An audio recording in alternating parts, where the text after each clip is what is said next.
రైతుల రుణ ఖాతాల్లోకి రేపే మాఫీ సొమ్ము 1,00,000 వరకు జమ. పాసు పుస్తకం ఆధారంగానే రుణమాఫీ.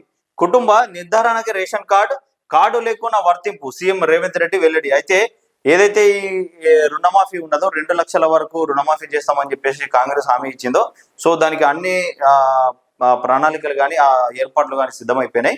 అయితే రేపే 1,00,000 వరకు ఖాతాలోకి జమ అవుతా ఉన్నట్టు తెలుస్తా ఉన్నది. సో సీఎం రేవంత్ రెడ్డి ఈ రేషన్ కార్డు ఏదైతే ఉన్నదో అది కుటుంబ వివరాల మనకి రేషన్ కార్డు లేకున్నా అని కూడా ఈ రైతు రుణమాఫీ వర్తిస్తుందని కూడా చెప్పినట్టు తెలుస్తా ఉన్నది. రాష్ట్రంలో 90 లక్షల రేషన్ కార్డులు ఉండగా 70 లక్షల మంది రైతులకు రుణాలున్నాయి. వీరిలో 6.36 లక్షల మందికి రేషన్ కార్డులు లేవు. వారికి రుణమాఫీ వర్తిస్తుంది. రేషన్ కార్డులు లేనంత మాత్రాన ఆ రైతులకు అన్యాయం జరగనివ్వం. సో చెప్తా ఉన్నారు కదా, రేషన్ కార్డు లేకున్నా అని కూడా రైతు రుణమాఫీ వర్తిస్తుంది, వాళ్ళకు అన్యాయం చేయమని చెప్పేసి సీఎం రేవంత్ రెడ్డి చెప్పినట్టు తెలుస్తా ఉన్నది. రుణమాఫీ జరిగే రైతులను రైతు వేదికల వద్దకు తీసుకొచ్చి ఆయా జిల్లాల మంత్రులు, ఎమ్మెల్యేలు, ఇతర ప్రజా ప్రతినిధులు వారితో ఆ సంతోషం పంచుకోవాలి. రైతు రుణమాఫీకి సంబంధించి సచివాలయంలో 2 ఉమ్మడి జిల్లాలకు ఒక ఉన్నతాధికారిని అందుబాటులో ఉంచుతాం. కలెక్టర్కు ఏవైనా సందేహాలు వస్తే వారితో సంప్రదించి నివృత్తి చేసుకోవాలి సీఎం రేవంత్ రెడ్డి. అయితే ఎవరైతే ఈ రైతులు ఉంటారో వీళ్ళందరికీ రుణమాఫీ జరుగుతుందో, సో వీళ్ళందరినీ రైతు వేదికల దగ్గరికి తీసుకొచ్చి వాళ్ళ సంతోషంలో ఎమ్మెల్యేలు కానీ, మంత్రులు కానీ, ప్రజా ప్రతినిధులు కానీ, కాంగ్రెస్ పార్టీకి చెందిన నాయకులు కానీ, కార్యకర్తలు కానీ పాలు పంచుకోవాలని చెప్పేసి సీఎం రేవంత్ రెడ్డి చెప్పినట్టు తెలుస్తా ఉన్నది. రైతు రుణమాఫీ పథకంలో భాగంగా గురువారం సాయంత్రం లోపు రైతుల రుణ ఖాతాల్లో 1,00,000 వరకు డబ్బులు జమ చేయాలని రాష్ట్ర ప్రభుత్వం నిర్ణయించింది. ఈ మేరకు బ్యాంకర్లకు ఆదేశాలు ఇచ్చింది. అదే రోజు రైతు వేదికలో రుణమాఫీ లబ్ధిదారులతో సంబరాలు జరపాలని నిర్ణయించింది. వీటికి మంత్రులు, ఎమ్మెల్యేలు, ఎమ్మెల్సీలు, ఇతర ప్రజా ప్రతినిధులు హాజరు కానున్నారు.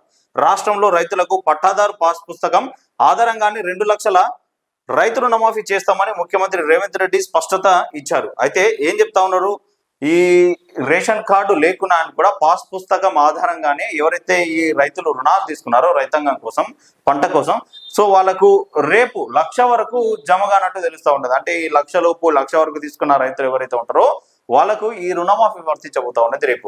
మరి ఆ సంబరాల్లో పాల్గొవాల్సిందిగా సీఎం రేవంత్ రెడ్డి చెప్తా ఉన్నాడు. ఈ మంత్రులు కానీ, ఎమ్మెల్యేలు కానీ, ఎమ్మెల్సీలు కానీ, ప్రజా ప్రతినిధులు, కార్యకర్తలు, నాయకులు అందరూ వాళ్ళతో రైతు వేదికలో ఈ సంతోషంలో పాలు పంచుకోవాలని ఆదేశాలు ఇచ్చిండట. కేవలం కుటుంబ వివరాలను గుర్తించడానికి మాత్రమే రేషన్ కార్డు నిబంధన విధించినట్టు మంగళవారం కలెక్టర్లతో నిర్వహించిన సదస్సులో ముఖ్యమంత్రి రేవంత్ రెడ్డి తెలిపారు. రుణమాఫీపై సోమవారం జారీ చేసిన మార్గదర్శకాల్లో రేషన్ కార్డు నిబంధనలపై విమర్శలు రావడంతో ముఖ్యమంత్రి తాజాగా స్పష్టత ఇచ్చారు. సో ఇది ఎట్లా చేస్తారు ఈ రైతు రుణమాఫీ? దేని ఆధారంగా ఈ రైతు రుణమాఫీ తీసుకుంటారు, దేని ప్రయారిటీ తీసుకుంటారని చెప్పేసి ఒక విమర్శలు రావడం జరిగింది. సో రేషన్ కార్డు కాకుండా పాస్ పుస్తకం ద్వారా తీసుకుంటాం. ఎందుకంటే రేషన్ కార్డు కేవలం ఇంటి సభ్యుల జాబితాను వివరాలు తెలపడానికి రేషన్ కార్డు ప్రణాళిక. ఏదైతే ఈ పాస్ పుస్తకం ద్వారా తీసుకున్నారో సో దాని ద్వారానే రైతు రుణమాఫీ చేయబోతా ఉన్నట్టు క్లియర్ గా చెప్పిండు. అయితే రేపు సాయంత్రంలోగా ఈ 1,00,000 రుణాలు ఎవరైతే తీసుకున్నారో వాళ్ళ ఖాతాలలో ఈ అమౌంట్ జమ కాబోతా ఉన్నది 1,00,000 వరకు.